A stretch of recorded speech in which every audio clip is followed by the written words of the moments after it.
যুক্তরাষ্ট্র প্রতিনিধি কামরুজ্জামান হেলাল, দক্ষিণ কোরিয়া প্রতিনিধি কায়সার আহমেদ ও মিশর প্রতিনিধি আফসার হোসাইনের পাঠানো তথ্যচিত্রে প্রবাসী সংবাদ জানাচ্ছেন বিনিয়ামিন।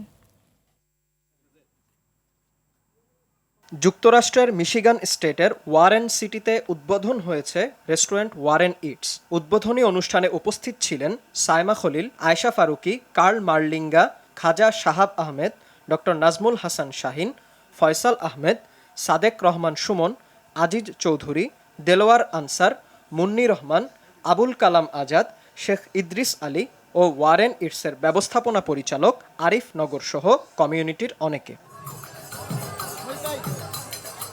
যথাযথ ধর্মীয় মর্যাদা ও উৎসব মুখর পরিবেশে মিশিগান স্টেটের হ্যামট্রাম্যাক সিটিতে বেলমন্ট সনাতন সংঘের আয়োজনে সনাতন ধর্মাবলম্বীদের রথযাত্রা উৎসব পালিত হয়েছে। শোভাযাত্রাটি শহরের বিভিন্ন সড়ক প্রদক্ষিণ করে সিটি হল পার্কে সমবেত হয়। অনুষ্ঠানটি পরিচালনা করেন মৃদুল কান্তি সরকার। রথযাত্রায় প্রধান অতিথি ছিলেন শ্রী থানেদার, বিশেষ অতিথি ছিলেন সিটির মেয়র প্রোটেম আবু মুসা, কামরুল হাসান, মুহিত মাহমুদ, ম্যাক্সওয়েল গ্যাব্রিয়েল সহ অনেকে।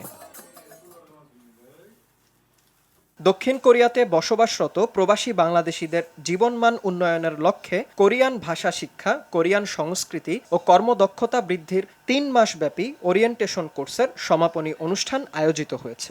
HRD কোরিয়া কর্তৃক কোর্সটি সম্পূর্ণ বিনামূল্যে পরিচালিত হয়। সমাপনী দিনে অংশগ্রহণকারীদের উপহার সামগ্রী প্রদানের মাধ্যমে বিদায় সংবর্ধনা দেয়া হয়।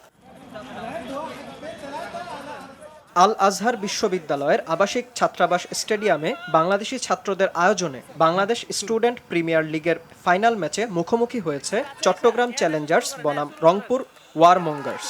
আজহারি ট্রাভেল এজেন্সির সার্বিক সহযোগিতায় আয়োজিত এই টুর্নামেন্টে চ্যাম্পিয়ন হয় রংপুর এবং রানার্স আপ হয় চট্টগ্রাম। টুর্নামেন্টটিতে ম্যান অব দ্য ম্যাচ হয় চট্টগ্রামের অলরাউন্ডার এবং ক্যাপ্টেন নেওয়াজ শরীফ। খেলা শেষে বিজয়ী ও রানার আপ দলের ক্যাপ্টেনের হাতে ট্রফি তুলে দেন আল আজহার বিশ্ববিদ্যালয় আবাসিক ছাত্রাবাসের ক্রীড়া ও সাংস্কৃতিক বিষয়ক ব্যবস্থাপক আহমদ সাইদ খালিফা ও সাইদ আলা।